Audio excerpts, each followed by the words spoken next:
that is valuable to me. So kufanele uma sisuka kuzo noma sisukile thina kube khona into esishiya ezosikhulumela.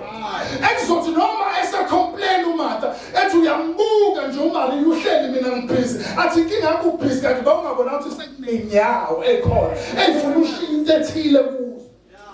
So true worship involves giving. Angilungise bafethu ningavumi enhlizweni yenu ukulida worship kanti aninayo into ezoshiya wenzakhe. Ningavumi. I'm connected and any different understand. Oh, when we speak of the offering, we are not talking about imali. Sikhuluma ngayo yonke into oyisusa from your ownership. Uyise the ownership that is giving. I'm connected imali mayisephakatheni lakho nokubank account yakho umnikele altar. Yingakho lithi iBhayibheli hamba niyongithathela umnikelo hayi imali. Umnikelo kwabanhliziyo zabo ziyavuma because asithathi imali sithatha umnikelo. So yonke into isusa in your ownership iye kuJesu iwumnikelo. Imoto mayikuwe umnikele altar. Ifoni mayikuwe umnikele altar. Imali ephakatheni lakho umnikele altar. So akekho umuntu onesizathu sokuphuma enkonzweni enganikelanga kanti unayo into ebizwa ngegama lakhe. Akekho. Yabona nje ngoba iBhayibheli thathani umnikelo kwabanhliziyo hayi kwabasebenzayo. Mphindi hayi kwabanebhizinisi. Nizweni hayi kwabanemali kodwa kwabanhliziyo shuthi uma kunenhliziyo evumayo umnikelo ukhona. Ngamanye amagama ungekho umnikelo ngoba inhliziyo evumayo ingekho hayi ngoba umnikelo ubungekho. Because ube wathi thathana imali khona babeyocomplain bethi angithina sisebenza kodwa wathi thathana umnikelo kwabanhliziyo ngoba wayazi ukuthi akekho umuntu ongenayo inhliziyo. So uma unenhliziyo uzethukela ukuthi wayivuma uyakwazi umnikelo. Uma unganikeli ngoba ayivumayo ngoba ungenakho. Angikholisi wonke umuntu onganikeli enkonzweni ingoba akanayo inhliziyo evumayo hayi ngoba engenayo into okunikela. Ngoba akekho umuntu akekho umuntu ongathi anginayo into ekuthiwa eyami. Haleluya. Yabona ngobuze manje. Ngobuze la pastor uqolisa iqokeni ikhona oyishiye ekhaya. So mangasuka la unganikelanga nto udo ishiye ekhaya bezwe ngegama lakho. Shuthi uyeke umnikela ngoba inhliziyo evumayo ubungenayo hayi ngoba ungenanto nganikela ngayo. Ngoba isuthi mayiqoko wena umnikele altar. Amen.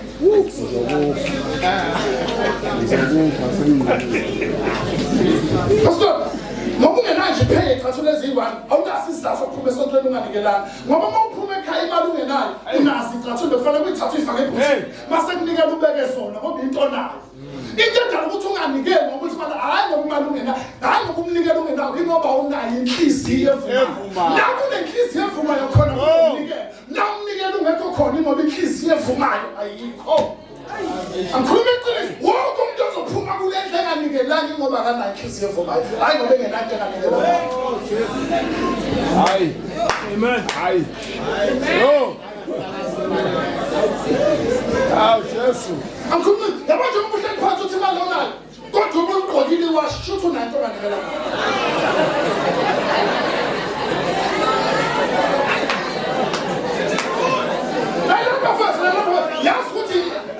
Yazi ukuthi into ongenayo inhliziyo evumayo. Kodwa umnikelo unayo. Thathana umnikelo kwabanhliziyo sinjani? Awuqhubele sethuzwa ukuthi makhala sekanikele iyavuma inhliziyo.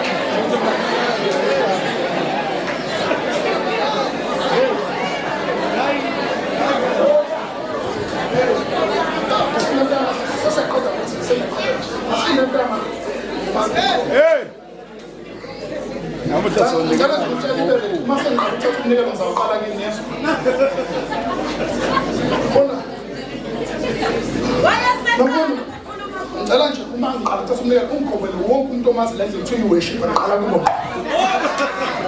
I need to at his feet. Worship experience. Worship is just giving. Verse number 12. Chapter number 12. Verse number 43. Then verse number 43. 42, 43.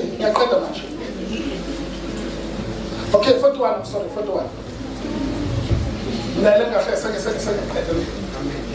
Wayesehlala phansi maqondana nomphongolo womnikelo wabuka isixuku sibeka umnikelo emphongolweni.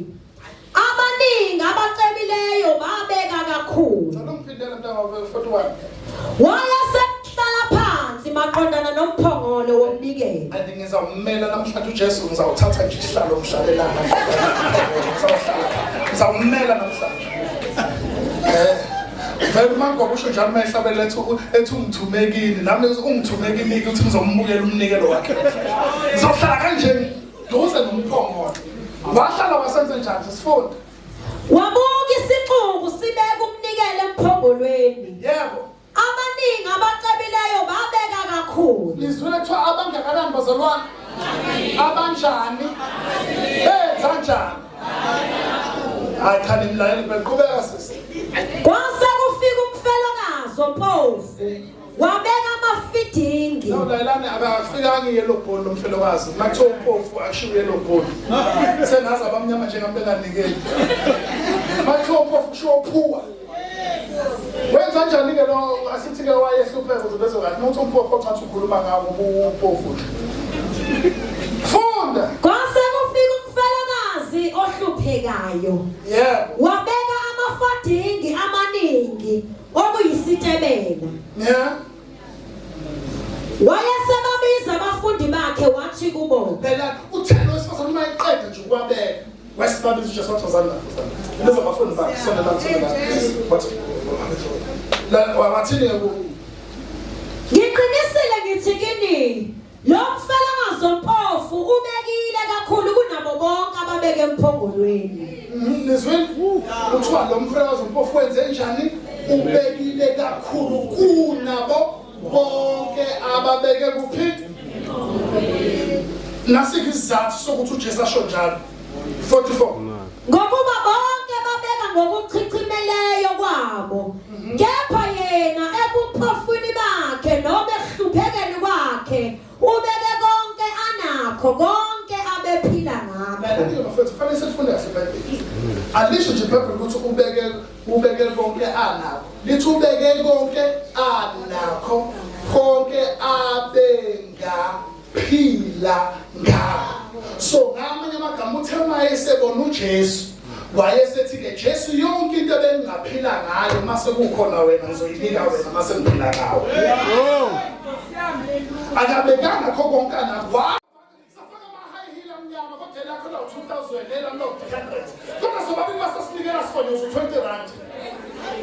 Yini senza sihluke in our lifestyle kodwa masenikelwa singahluki. UJesu wakwazi ukubahlukanisa kunikela wathi abacebile babeka kakhulu akangimemezele sesawuthandaza ababeke kakhulu abacebile akulona iphuthu ukunikela kakhulu.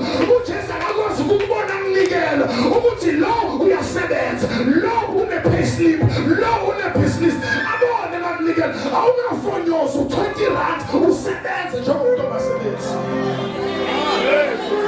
Hallelujah. Hallelujah. Manje ngicela ukukhamela. Asinamdidi uJesu. uJesu akangasiniki umsebenzi. Mase sonikela athi lona wafana njengomuntu engakunika umsebenzi kodwa umnikelo wakhe awusho njalo. Asingamconfuse.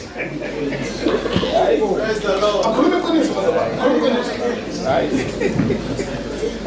Akhona ukuvezela ufuna ukuvezela ukuthi wena uyithande kangakanani.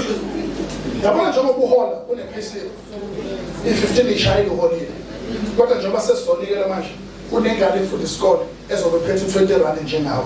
Yabona ukuthi awuyihloniphi kangakanani awuyithandi wena uyithanda. Baba yabona wena indlela ongayithandi ngayo uyasebenza uyahola une-payslip nane-office. Kodwa uma unikela njalo ngenyanga wena unikela ngo-40 rand ngoba amasande yawu-4 enyangeni njalo ngesande uphatha u-10 rand kodwa wena uyasebenza uyithanda wena.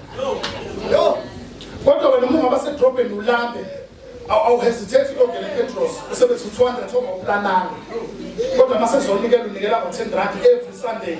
Shuthi wena ngoba usebenza une-payslip unikela ngo-40 rand njengoba umdala kangaka awuyithandi.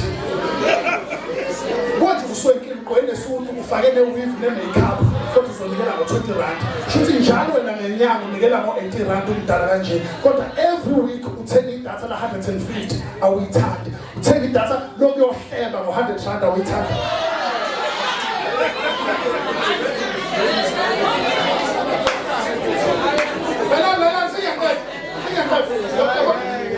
Yabona njengoba ngizothatha umnikelo uzoba kudla 100 ubagudle uthatha 10 rand. Nakhona 100 rand ubekile ubekele ukuthenga idatha lokuthi ufuna ukutshela le ndoda yakhe ekuchithelayo ukuthi senguyile phela enkonzweni.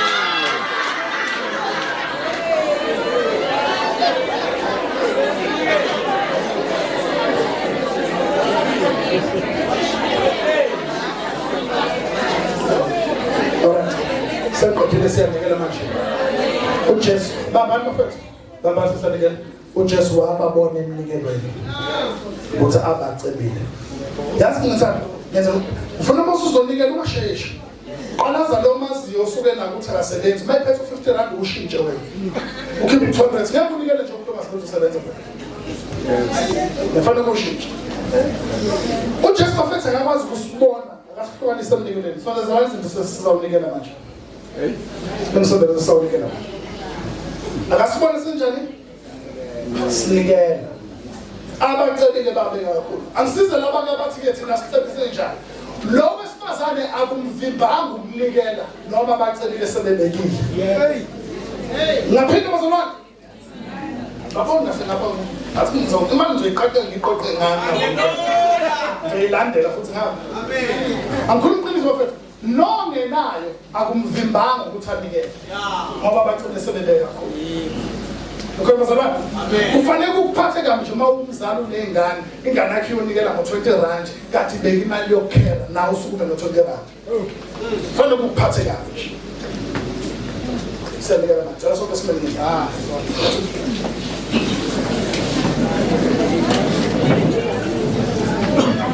Bonke baphethe bazomnika ayikhuleka bafethu ngeke ngihlukane kanje.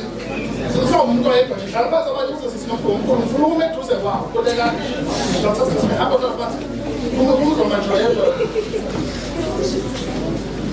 Akakhathazeki nje ufuna nje ukuyithatha ngiyibuke. Ufuna ukuyibuka kanje. Babeka u-10 rand kanti ufake iweave ngiyayithatha.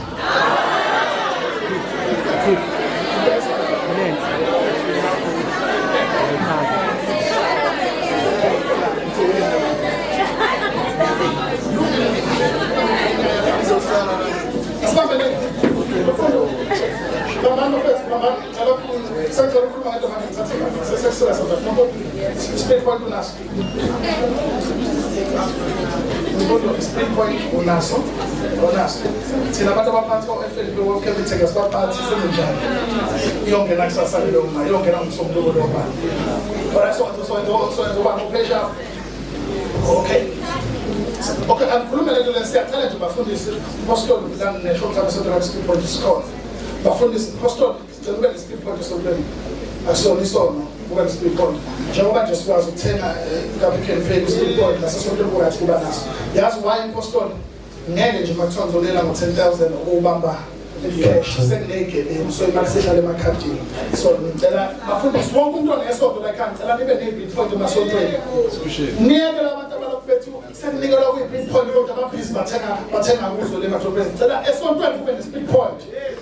Ngiyamemezela umuntu la ekhaya ngiyamemezela sicela i-speed point masibona. Amen. Ngicela senzeni kanjena bafethu sengizawuthatha imali. Ngicela ukusiza laba sebakhulu abangazi ukuthi banikele kanjani. Ngiyabasiza nami nahlezi ngibasiza ngofanele kwazi unikela. Pastor wami khona nje indodana le ka-Abraham abathi u-Isaac uke athi kuphuka nayo Abraham yonikelo yabuza yathi baba ngiyayibona inkulu nango nomlilo ngiyabona kodwa manje lalela bafethu lalela wakhuluma kakhulu malanga amnikelo yabuza kwabo yathi baba ngiyayibona inkulu kodwa iphimbo yokuhlatshelo lapho ibuza kuyonikelwa ngayo ibuza umnikelo. Yazi ukuthi indaba apostoli umnikelo uvamisile ukubuza ukuthi uzonikelwa ngoba uma kufanele inikelwe nawo. Ngaphinda njalo umnikelo uma kufanele inikelwe nawo uvamisile ukubuza ukuthi uzonikelwa ngoba. Yazi ukuthi ngishiswe lokho yabo nje basizonikela nje manje Yayibona le amali ekubuza ukuthi njengoba uzonikela ngami uzoyangana emsebenzini, yazi ubuziswa yini? Ibuza ngoba iyazi ukuthi kufanele ngiqhubeke. Ngifuna nje basizonikela, ungasheshi imoya kolethu wakho vele uthatha imali.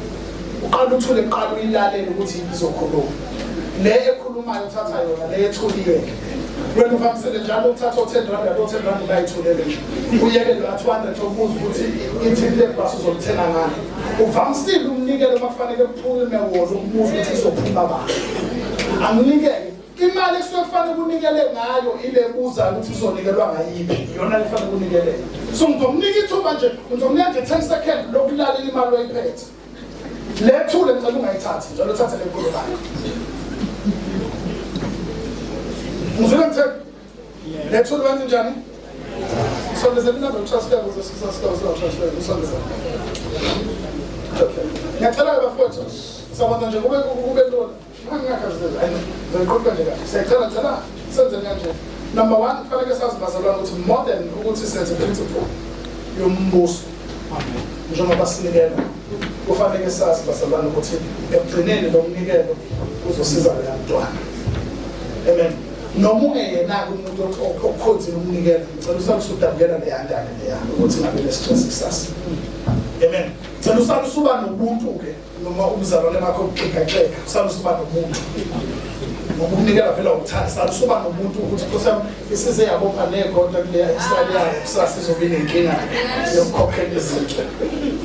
Ngicela abantu bazalwane wonke umuntu okhona la endlini othi mina nginayo imali engango-200 rand yaphezulu. Ngicela uma ukhona uze nje ngimela idlule esandleni sami. Mawuthi nje phethe 200 rand yaphezulu ngicela umuntu lokho abatransfer yayo bazokwenza. Cela ngakhuluma umuntu ke siyanikela manje. And it doesn't ngisheshe ngisuke mina ukushesha kwethu. Makabeleni futhi makabeleni.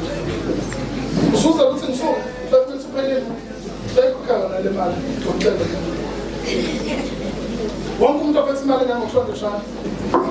Oh, sisenze imali transfer postcard. Ngataza. Alright, ngicela ukunika nge-postcode ngamanje. Mawukho transfer yayo lethatha usho makukhona umngenayo ukuthi sengingenile. Iyo le ncane izongena ilapha economy. 084 ngilinde wena ngicela sende wonke umuntu ophethe 200 yaphezulu ngicela sondela. 084 wethizo le number njalo transfer kuphela yinto ukuthi ngingakuthathi. Le mali ngithiza ngapha. Wonke umuntu ophethe 084 018 please. Siyabona-ke ngoba ehlezi nje lokhu echatha ngawo, njengoba ehlezi lokhu echatha ngawo nje. Siyayibona sesikuthi uzolamba. Siyayibona ukuthi uzofa indlala. I-decline lo request, umehluko of 50 rand. Decline lo request, still uyivuzo ethenela ubaba. Abantu ngoba busy nje. Ethi uNkulunkulu uzawubonela, mayisafika ubonelele umnikelo wemini. Lo muntu ofuna uJesu yoba yini wena? Ehluleke sehlele enyaweni zakhe ahlele ukukhipha imali yoba yini wena? Unga decline lo request. Ngiyazi inhliziyo yakho isiqala ukuthamba kodwa decline lo. Unganikeli. Azemba mfethu 50 rand kuyaphezulu ambulance nje ngesineke lapho engisazongena siziqhubele. 50 rand kuyaphezulu. Kozani? Wonke umuntu ophethe 20 rand, 10 rand, 2010, 2010, awungeke awusuke umnalapho. Uyu. Umuntu othende nalo. Nenze njani na? Nenze njani lapha ya?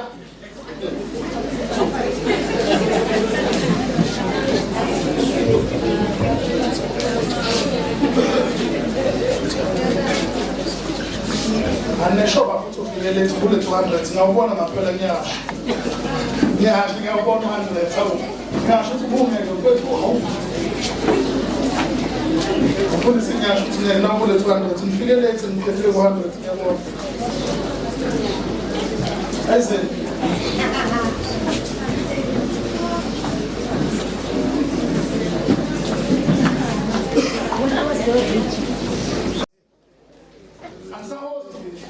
How now I'm going to come ngicela umuntu ohostile athi sithanda sakhe umuntu ohostile endlini okahost inkonzo ngoba asahost umuntu sami ngicela ukubuza asahost impostor ngoba hostile open sekhohliwe abafana asahost bafethu ngicela wonke umuntu ohostile ngizofuna phansi wonke umuntu ohostile athi nje sithanda sakhe imina uzosethesela isithanda sakhe umuntu ohostile uyedwa na uma ngokuba hostela ngimbona abafethu ilula lento engishoyo uma uku-host inkonzo noma yini uma uwe-host nje uthi isandla sakho qha lonto isimple lapho uma uku-host uthi nje isandla sakho ngiyababona abafundisi ukuthi abafundisi vele ngiyababona uku-host ngiyabona abafundisi bami ngapha azina-host lethu yazi ngifisa sindeni bazalwane sibambeni ngifisa sindeni ngifisa thini njengabantu abahostela ngibana myself ngifisa siphe leyangane imali ngoba siyakwazi ukuposta ukuthi kunzima kanjani ukhona bazalwane asibambeni mafethu ngaba siyakhuluma umuntu esiqondweni manje ngikhuluma into ebalulekile yebo lana sinikela ama-200 100 thank you uma unikele ngaphansi kwaleyo ngikhiphe iwive nejazi ngiyadayisa ngiyadlala bazalwane wozani ngiyadlala wozani bazalwane niqola kangena manje strand wozani bazalwane let's mntama ngicela senze manje funa senze into thina as ama-host we know ukuthi kunzima kangakanani uhost inkonzo khona bazalwane ngizoyenza nje into esimple ngiyazi ukuthi abantu bethu bebe ngayiphethe ne sisalelwe iy'nsuku eziwu-9 ukuthi kuphele inyanga ngeke siyikhiphe namhlanje bazalwane kodwa thina njengama-host okuya-host inkonzo ngicela siphe leyangane imali kule nyanga amen bazalwane ngicela kubo bonke labantu abathi baya-host maye khona umuntu othi mina uma kuphela imali ngingamnika leyo mntana i-300 rand ngicela nje ukuthi isandla sakhe uthi isandla sakhe ukuthi mina i-300 ngingayikhipha nginikele leyo mntwana ngeke ngiyikhiphe namhlanje but month end definitely sure uzoyithola from apostoli nami uyabona 300 yaphezulu nje bazalwane 300 3 6 ngicela ungenzela nje ngicela wenze sure ukuthi uyabathatha ama-details ubafonele uma usabe unikele nabafonele 3 6 9 ngicela wonke umuntu othi mina 300 month end ngayithola kulabo abahostile kakhulu 300 ungayithola month end senzela ukuthi noma yasenzela senza ukuthi noma uney'kweletu ukwazi ukubachaza ukuthi ngicala ngilinda kuze kube yimantende yabo ngicala ngilinda kuze kube yimantende ngoba uyazi ukuthi obaba bakho bazonika imali ngicela wonke umuntu oyi-host noma kungaseyona i-host uma uthi mina ngamnika i-300 mantende ngicela uphansi isandla sakho nomuntu kuthiwa ngekweletu ubhaleni abazali abantu wenze njani naye i-300 nokhona ngicela ukubhela inamba zabonke ngizobafonela mina ngifuna imali babhalele ubabona naye ngicela uma ikhona umuntu ophansi isandla sakhe athi bazalwane naye enye lapha yebo 1 2 3 manthe naye enye la nofuna zonke inamba lezi ikhona nazi inamba zabantu most kufanele ngicela wonke umuntu othi somnika 300 manthe nofuna ngiyayitela lezi namba uyisendele mina bazofonelwa yini naye nayo okay sicela ukuthi-ke ngizomnika i-100 i-200 mase ngiyehlala mantene not today 200 i-100 rand mantene ngizomnika unomfundi ukuthi akhave indlela ngicela ukunitshela bafethu njengoba simlana asimile mahhala masiphuma siyakhangesa bayazosiba basuke eThekwini kufanele ko-petrol bey'moto bakuphuma nje wonke umuntu owenza inkonzo sobe singasachazeleki amen ngicela uma ikhona i-200 sengiyehla bazalwane sefuna shinele manje sengiyehla ikhona i-200 nayi 100 rand lapha nayi 200 nayi lapha nayi 1000 ngapha so nayi 300 ngapha 200 nayi 200 zonke lezi zinamba nazo nomfundi lapha emuva ngapha nala ikhona and then this thing ngizoyifuna nje ukuthi ayiphelele ngizobafonela mina ngizobe ngiyifuna ngabantu asenescript ngizofuna ungasakhona i-100 rand ikhona ngabazalwane lapho kwasekwayo ecollege ngabazalwane kwasekwayo i-100 rand ayike ngaphuma Okay, sengicela bokugcina ngicela bathi ke manje sizokunika 50 rand manje 50 now 50 usakuhlenga sonke mazalwane usakhuluma ngayo manje ngofethu 50 rand ayikho ngapha nayi lapha ikhona leya number le nayi ngapha sokuthi itholeke mfowethu ngapha 500 ngapha oh 50 rand okay that's it thank you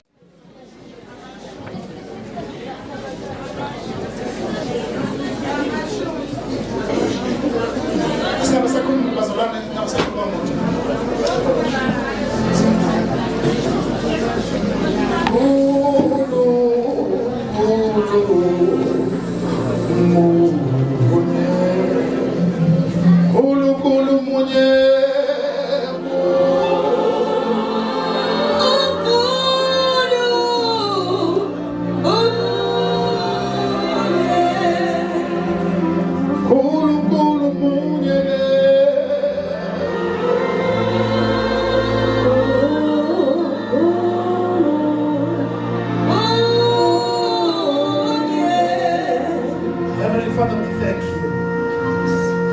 Enkosi baba siyabulela. Lokho esikhiphile Nkosi ukuthi umkhulu kithi. Sikujumisa ngemnikelo yethu kuNkulunkulu othongcwele. Bless us, oh God. Siyazi ukuthi abanye bethu uNkulunkulu othona amandla bebengenawo amandla. Kodwa namhlanje sibonga uNkulunkulu othongcwele ukuthi usikhombozise ukuthi indumiso yangampela ihamba nomnikelo kuwo. Ngolehle igama likaJesu Kristu waseNazaretha namandla nokuphila sinike udumo. Siyabonga isibusiso sakhe sihlala phezu kwethu elithizwi lakho isibusiso sethu siyabehlela kithi.